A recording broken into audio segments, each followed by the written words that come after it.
Varicose veins కి సరైన చికిత్స కోసం సంప్రదించండి ఎవిస్ హాస్పిటల్. నమస్తే రమగారు. నమస్తే జయ. రమగారు, మనము ఏదో ఒక ప్రొఫెషన్లో సెటిల్ అవ్వాలనుకుంటాం, కానీ ఫర్ ఎగ్జాంపుల్ దాంట్లో చేయలేకపోతాం, దాటేసి మనం పక్కకి వేరే దాంట్లోకి వెళ్ళిపోతాం. కానీ అందులో సెటిల్ అయిన వాళ్ళని చూస్తే అర్రే నా వల్ల కాలేకపోయిందే, నేను దీంట్లోకి వెళ్తే చాలా బాగుండేది అని చాలా బాధ అనిపిస్తుందండి. ఒక 2-3 రోజులు అదే లాగుతూ ఉంటుంది. నేను తప్పు చేశానా, ఇటువైపు ఎందుకు వెళ్ళాను, నేను కరెక్ట్గా సక్సెస్ కాలేకపోయానా, 100 ఆలోచనలు.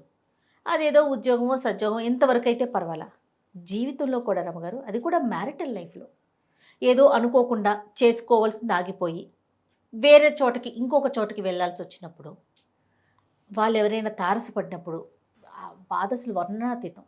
కానీ అది ఎంతవరకు ఉండొచ్చు, దాన్ని ఎంతవరకు మనసుకు తీసుకోవాలి? ఇప్పుడు చూస్తున్నాం, ఎన్ని ఇష్యూస్ చూస్తున్నాం రమగారు. పాత స్నేహాలు రివైవ్ అయ్యి కొంపలు ముంచేసుకుంటారు. అది ఎంతవరకు తీసుకోవాలి? అది మనం కావాలని అంటే ఆ స్నేహాన్ని మళ్ళీ మనం వెళ్ళి కలుపుకోవాలని చూడం, బట్ ఆటోమేటిక్గా వాళ్ళు మనకు తారసపడినప్పుడు సమస్య మళ్ళీ రిపీట్ అవుతూ ఉంటుంది కదా. ఎంతవరకు తీసుకోవాలి? మనమే జయ, నువ్వు ఉన్నావు, సిఏ చదివించాలనుకున్నారు. నేను డిగ్రీ తర్వాత నువ్వేదో మీడియాలోకి వచ్చావు, ఇప్పుడు చాలా మంచి సెటిల్డ్ దీంట్లో మంచి గుర్తింపు పొందిన దశలో ఉన్నావు. సిఏ చేసిన నీ క్లాస్మేట్ ఎదురు పెడితే నీకు సహజంగా అనిపిస్తుంది, ఆ నాన్న కూడా నన్ను సిఏ చేయించాలనుకున్నారు, చేయలేకపోయారు. ఇప్పుడు ఇక్కడ నువ్వు సెటిల్ కాలేదనుకో, ఇప్పుడు సెటిల్ అయిపోయావు కాబట్టి నీకు అట్లా అనిపిస్తుంది. నువ్వు కాదు, అసలు ఎవరు, a common women, common man ఎవరున్నా సరే, మనం ఇక్కడ స్థిమితంగా లేకపోతే, ఇక్కడ ప్రాబ్లం ఉంటే అయ్యో అది చేసి ఉండాల్సింది అని అనిపించడం లోక సహజం, పరమ సామాన్యమైంది, లోక సహజమైంది. నేను కూడా ఇదే చేస్తే బాగుంటుంది. ఏదో ఒక కోర్స్ చేయాలనుకున్నాం, అది వద్దన్నారు, అది ఫ్రెండ్స్ ఎవరో కాదన్నారు. మన ఫ్రెండ్ ఎవడో అందులోనే చేసాడు, ఆ వాడు బ్రహ్మాండంగా 5 లక్షల ప్యాకేజ్ తోటి ఉన్నాడు, వాడు నెలకు 5 లక్షలు 4 లక్షలు ఇప్పుడు అవేగా చెప్పుకుంటున్నారు. సంవత్సరానికి 30 లక్షలు 50 లక్షలు 70 లక్షలు కోటి మన వాడికి రాలేదు, మనకి రాలేదు. కడుపులో మెలిపెడుతుంది జయ. అవును, ఒకసారి అయ్యో అనుకుని వదిలేయాలి. కడుపులో కూడా మెలిపెట్టకుండా ఉండాలంటే మనం సన్యాసులం కావాలి, అది మనం కావు, మనుషులం, మామూలు సంసారులం కదా, మనకి ఇలాగే ఉంటుంది. కాకపోతే ఇలాగే ఉండటం సహజమేనని దాన్ని వెంబడిపడిపోయే పరిస్థితులు కొన్ని తారసపడుతూ ఉంటాయి. వీటిని కంట్రోల్ చేయాలి. ఇప్పుడు ఉద్యోగం, సద్యోగం, వ్యాపారం, మనం వదిలేసిన బిజినెస్ని పెట్టుకున్నవాడు, మనం మానేసిన జాబులో చేరినవాడు, మనం మానేసుకున్న ప్రొఫెషన్లో బాగా ముందుకెళ్ళినవాడు, వీళ్ళంతా తారసపడుతున్న స్మాల్ వరల్డ్ కదా, భూమి గుండ్రంగా ఉంది, తప్పకుండా ఎదురుపడతారు. ఓ క్షణం రిగ్రెట్, ఏమనాలి దాన్ని, ఒక పించింగ్ ఫీలు, చాలా సహజమైనవి, అసలు తప్పే కాదు అనిపించవచ్చు. మానవ సహజమైన భావాలు అవన్నీ. పెళ్ళిళ్ళ దగ్గరకు వద్దాం, నువ్వు అడిగిన ప్రశ్న. ఏవో 4 పెళ్లి సంబంధాలు, 2 పెళ్లి సంబంధాలు చూస్తారు, ఓ సంబంధం కుదురుతుంది, పెళ్ళైపోయింది. ఆ వదిలేసిన పెళ్లి సంబంధం పెళ్లి కొడుకు ఎక్కడో తారసపడతాడు, వాడు సూపర్ మ్యాన్గా ఉంటాడు, మనవాడు ఆర్డినరీ మ్యాన్గా ఉన్నాడు. ఆడాళ్ళకి కడుపులో మంటగా ఉండొచ్చు. అబ్బాయిలకి ఓ 2 3 గర్ల్ ఫ్రెండ్స్ ఉంటారు, ఓ గర్ల్ ఫ్రెండ్ని పెళ్లి చేసుకుంటాడు, లేదా 2 3 పెంచి సంబంధాలు క్లోజ్ రిలేషన్స్లో వస్తాయి, ఓ సంబంధం చేసుకుంటాడు.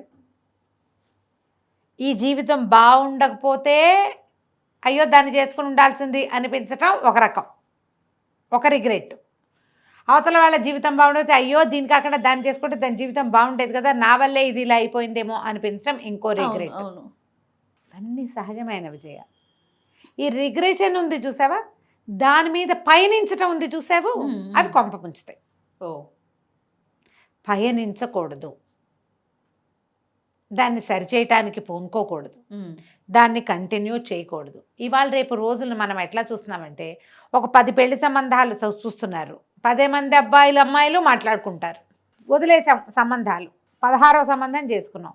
ఈ 15 మందిని హలో అంటూ ఉండటం ఇప్పుడు ట్రెండ్గా ఉంది జయ, అవునా కాదా నువ్వు చెప్పు? అవును రమ్మగారు, చూస్తున్నాం. 15 మంది అబ్బాయిలతోటి టచ్లో ఉంటారు, లేదా 15 మంది అమ్మాయిల్ని ఫేస్బుక్లోనో ఇన్స్టాలోనో ఇంకెక్కడో Dibba తిరుగుండంలో hello hello hi hi, నీ డ్రెస్ బాగుంది, నువ్వు బాగున్నావు, నువ్వు అక్కడికి వెళ్ళావా, నువ్వు అదేదో చేసావా అని. ఇవే కాకుండా చిన్నప్పటి నుంచి ఉన్న స్నేహాలు, intermediate 10th class crush, inter crush, degree crush, post graduation crush కూడా అయ్యాక ఉద్యోగపు క్రష్తో పెళ్లి చేసుకుంటారు సెటిల్మెంట్ దృష్ట్యా. ఈ బ్యాక్వర్డ్ క్రష్ల్లో ఎవరో ఒకళ్ళు టచ్లో ఉంటారు. అందరూ టచ్లో ఉండే మహానుభావులు కూడా వాళ్ళని ఏం చెప్పాలో వాళ్ళకి తెలియదు, అందరితోటి టచ్లో ఉంటారు. కర్మగాలి ఎవరో ఒకళ్ళిద్దరితో టచ్లోకి వెళ్ళిపోతారు. ఉండటం కాదు, ముందుకు వెళ్ళిపోవటం. ఇప్పుడు ప్రజెంట్ లివింగ్లో వీళ్ళతో పాటు ఉన్న వాళ్ళు ఉన్నారు చూసావు, వీళ్ళ పరిస్థితి వర్ణనాతీతం. అంతే కదా. ఒక్కోసారి నీ వల్లే నేను ఇలా చేయాల్సి వచ్చింది అని కూడా ఆ పార్ట్నర్ని ఆడిపోసుకునేవాళ్ళు. ఏదో తప్పు చేశామన్న గిల్ట్ తోటి హ్యాబిట్స్లోకి వెళ్ళిపోయేవాళ్ళు, పొరపాటు చేశామన్న గిల్ట్ తోటి ఈ ప్రజెంట్ లైఫ్ని మిజరబుల్గా చేసేసుకుని ఏమీ మారని ఈ 10 ఏళ్ళ 16 ఏళ్ళ 20 ఏళ్ళ జీవితాలు అన్నీ ముందుకెళ్ళిపోయాక ఈ రోజుల్లో ఒకటి కూడా వీళ్ళెవరూ మార్చలేరు. కానీ దాంతో ప్రస్తుతపు జీవితాన్ని మిజరబుల్గా చేసేసుకునేవాళ్ళు ఎంతమంది బలహీనమైన మనస్సు కలిగిన వాళ్ళు ప్రపంచం నిండా వాళ్ళే తెచ్చారు ఇప్పుడు. అవునండి. ఏనాడో 70s ప్రింట్ అయిన భమిడిపాటి రామగోపాలం గారిది వెన్నెల నీడ కథ. ఏనాటిదో 70s లేకపోతే లేట్ 70s అయి ఉండొచ్చు కూడా, ఏదేమైనా 80s అనుకోండి. ఈ కథ ఒకటి రాశారు ఆయన, వెన్నెల నీడ కథ. నా దగ్గర ఇట్లు తమ విధేయుడు అనే పేరుతోటి భమిడిపాటి రామగోపాలం గారి కథల పుస్తకం ఒకటి ఉంది. నేను ఎప్పుడో కొన్నాను, తోచకపోతే అందులోంచి నాకు 2-3 కథలు చాలా ఇష్టం. చదువుకుంటూ ఉంటాను. వంట వచ్చిన మగాడు చాలా ఇష్టం నాకు. ఆ ఒకే కథని నేను ఎన్నిసార్లు చదువుకుంటానో జయ. అవునా? అంత బాగుంటుందండి. బాగుంటుంది, నాకు ఇష్టం. రామగోపాలం గారు ఒకసారి మాకు కూడా వంట వచ్చిన మగాడు తర్వాత చెప్తా. ఇప్పుడు ఈ వెన్నెల నీడ చెప్దాం. ఓకే అండి. యాక్చువల్గా వారి పర్మిషన్ తీసుకోవాలి ఈ కథలు చెప్పడానికి. నేను కథలో సారాంశం మాత్రమే చెప్పబోతున్నాను. ఇలాంటి ఒక భావము మనుషుల మధ్య పొడచూపుతుంది. మనుషుల లోపల భావాలని పైకి చూపించగలిగే ప్రత్యేకమైన కథ కాబట్టి ఇది చెప్పాలనుకున్నా. ఓకే. ఈ పాయింట్ల మీద నేను చాలా కేసులు చూస్తున్నాం ఇట్లా. అదేలేండి. అందుకని ఇది సహజమే, ఇది అసహజం కాదు, తప్పు కాదు. దాని వెనకబడి వెళ్ళడం తప్పు. మనం పోగొట్టుకున్నది, వదిలేసింది మర్చిపోకపోయినా పర్వాలా, గుర్తున్నా ఏం కాదు. కానీ గుర్తొచ్చిన దాని వెనకాల నడవటం ఉంది చూడు, అది తప్పు. అది చేయకూడదు. చాలా బాగా రాస్తారు. ఎవరికైనా దొరికితే ఎక్కడ దాన్ని దొరకబట్టుకోగలరో టక్కిని నేను చెప్పలేకపోతున్నా. ఇట్లు తమ విధేయుడు రేపు బుక్ ఫెయిర్ వస్తుంది. భమిడిపాటి రామగోపాలం గారి కథలన్నీ మహా బాగుంటాయి. బుక్ ఫెయిర్లో డెఫినెట్గా దొరుకుతుంది. ఎవరు ప్రింట్ చేశారో గుర్తులేదు, పబ్లిషర్ గుర్తులేరు. ఇట్లు తమ విధేయుడు భమిడిపాటి రామగోపాలం గారి కథలు. రమగారు ఎవరు పబ్లిషర్స్ అయితే వాళ్ళ దగ్గర దొరుకుతుందా? అలా ఏముండదు. బుక్ ఫెయిర్లో చాలా చోట్ల పెడతారు. వాళ్ళ షాప్ పెడితే వాళ్ళ దాంట్లోనే ఉంటుంది. ఎవరి దగ్గర మూవ్ అయ్యి అక్కడ కూడా ఉంటుంది.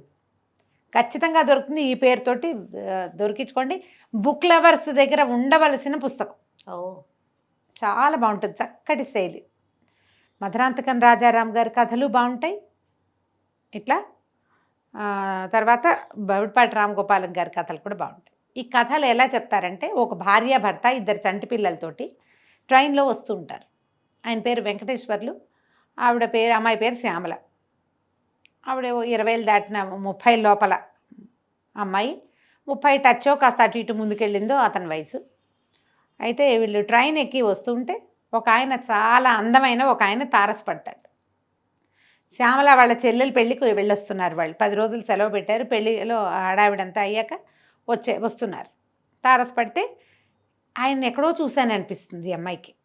ఎక్కడ చూసాం అనుకుంటుంది. మిమ్మల్ని ఎక్కడో చూశానంటే అప్పుడు అతను చెప్తాడు, నేను మిమ్మల్ని పెళ్లి చూపుల్లో చూడడానికి వచ్చాను అని. తీరా ఆయన డెప్యూటీ కలెక్టరు. ఈ భర్త మంచి ఆస్పర్లే వీళ్ళు. ఇతను కలెక్టర్ ఆఫీస్లో గుమస్తా. ఆ అమ్మాయి గుర్తొస్తుంది. ఈ పెళ్లి సంబంధం వచ్చినప్పుడు అతనికి ఉద్యోగం రాల. ఆ పెళ్లి కొడుకు ఆయనకి చాలా అందమైన వాడు, చక్కటి తెల్లటి బట్టలు. ఈ అమ్మాయి భర్తను కూడా చక్కటి వాడిగానే చూపిస్తారు, కానీ ఆయన మరీ అందగాడు. ఆయన ఏకంగా అరవింద్ స్వామి అనమాట. అయితే ఆ ఉద్యోగం అప్పుడు గుర్తొస్తుంది పెళ్లి చూపుల సంగతి. అన్నీ బాగున్నాయి, కానీ తండ్రి అప్పటికే డిప్యూటీ కలెక్టర్గా ఉన్నాడు. కుర్రాడు ఇంకా ఐఏఎస్కి ప్రిపేర్ అవుతున్నాడో వెళ్ళబోతున్నాడు. అప్పట్లో పెళ్ళిళ్ళు ఏముంది, డిగ్రీలు అవగానే చేసేసేవాళ్ళు. అవునుగా. ఆ పేరెంట్స్తో బరువు మీదే పెళ్లి చేసేవాళ్ళు పాత రోజుల్లో. 70లో కూడా జరిగేవి, 80లో కూడా అట్లా.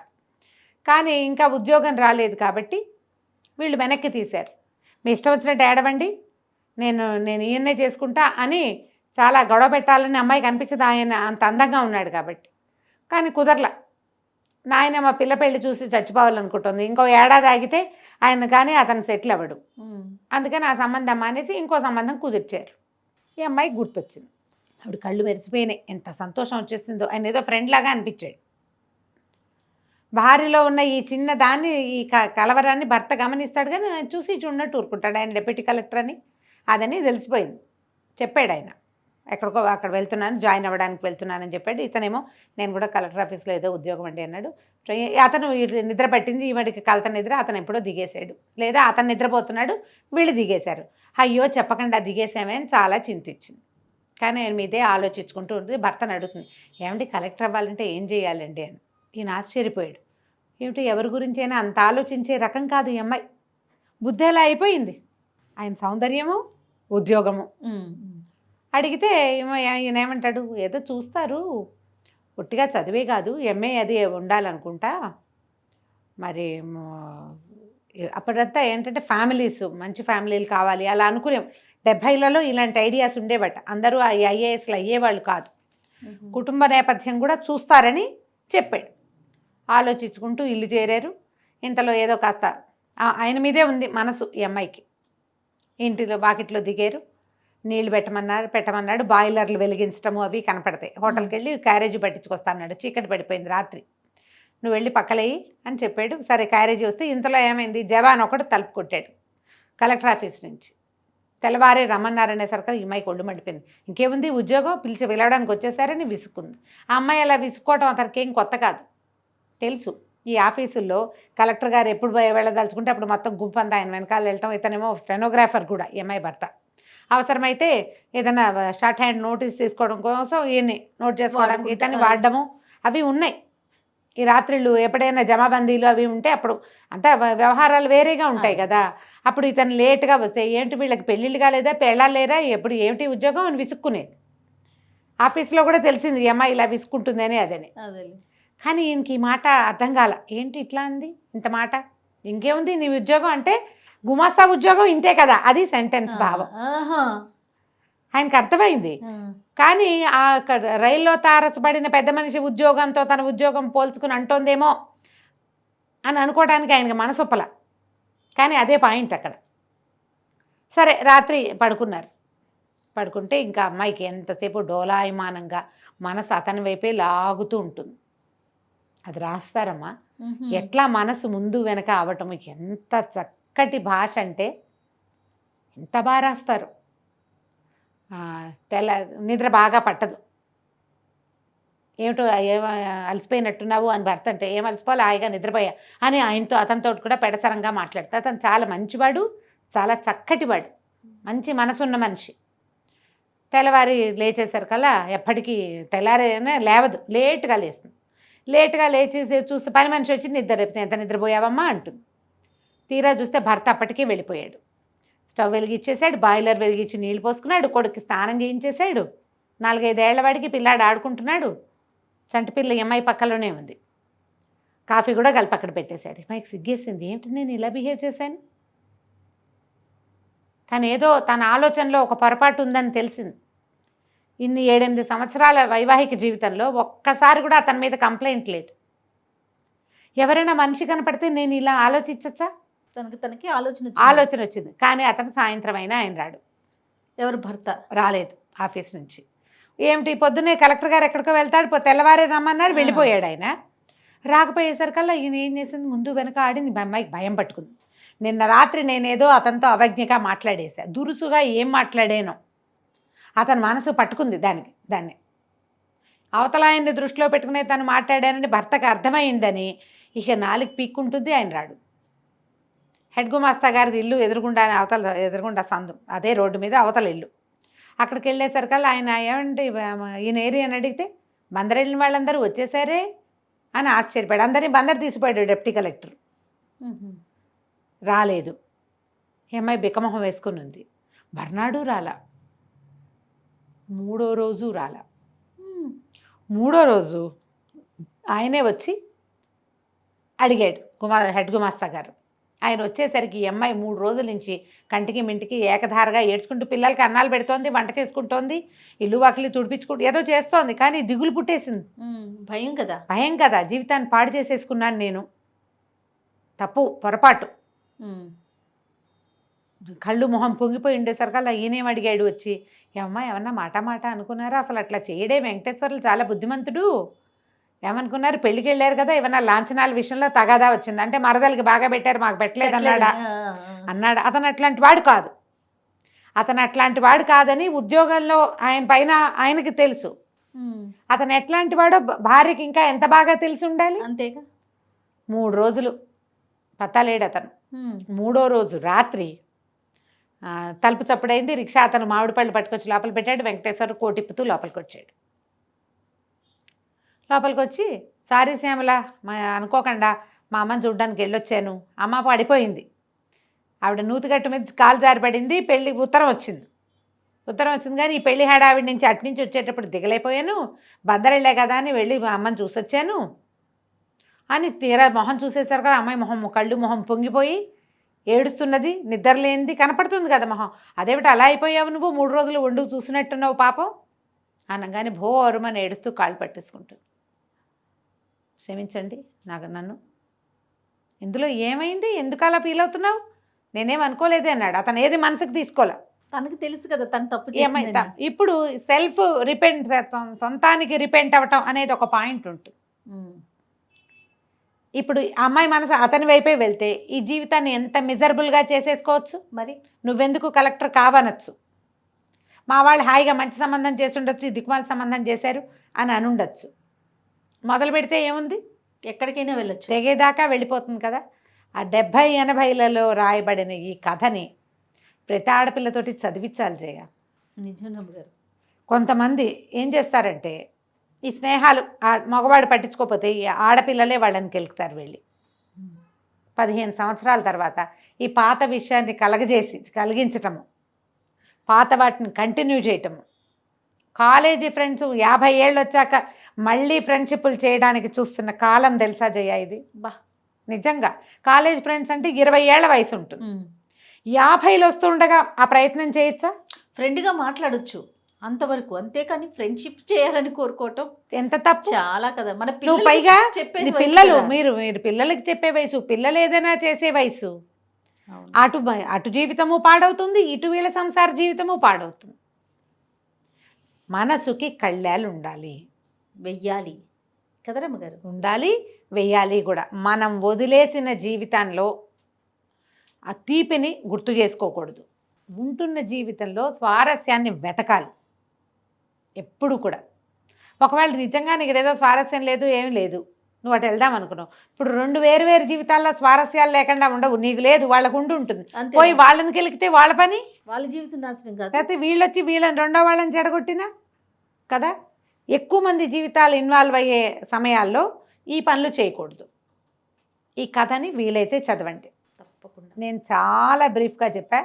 మొదటి వాక్యం నుంచి చివరి వాక్యం వరకు ఒక సెంటెన్స్ కూడా వదిలిపెట్టకుండా చదివించేలాంటి శైలి ఉంది ఆయనది. ఎక్సలెంట్గా ఉంటుంది. నేను ఇది చదివి 30 ఏళ్ళ పైన ఉంటుంది జయ. అప్పుడప్పుడు పుస్తకం అప్పుడు చదివింది తిప్పుతూనే ఉంటాను నేను దొరికినప్పుడల్లా. అవకాశం ఉన్న వాళ్ళు ఇట్లు తమ విధేయుడు కొనుక్కోండి ఈ సంవత్సరం. ఖచ్చితంగా ఎవరెవరి దగ్గర ఉందో వాళ్ళంతా చదువుతూనే ఉంటుంటారు. చాలా బాగుంది. చూడండి, ఈ జనరేషన్కి కనెక్ట్ అవుతుంది మనకి కదండి. అవును, ఇది వరకు రేర్గా జరిగేవి ఇప్పుడు ఫ్రీక్వెంట్గా జరుగుతున్నాయి. ఈ Facebook groups, school groups, college groups, family గ్రూప్స్లో పాత స్నేహాలు రివైవ్ అయ్యి మళ్ళీ నీకు ఎప్పుడు చిన్నప్పుడు చేసిన వ్యవహారాలు 50 ఏళ్ళు వచ్చాక చేయగలిగేది ఏమి ఉండదు. అక్కర్లేని మాటలు మాట్లాడుకుంటూ ఉంటవే, అంతే కదా. ఎందుకు వచ్చిన వృధా ప్రయాస? మరి పాసింగ్ క్లౌడ్స్ ప్రతి జీవితంలోనూ ఉంటాయి.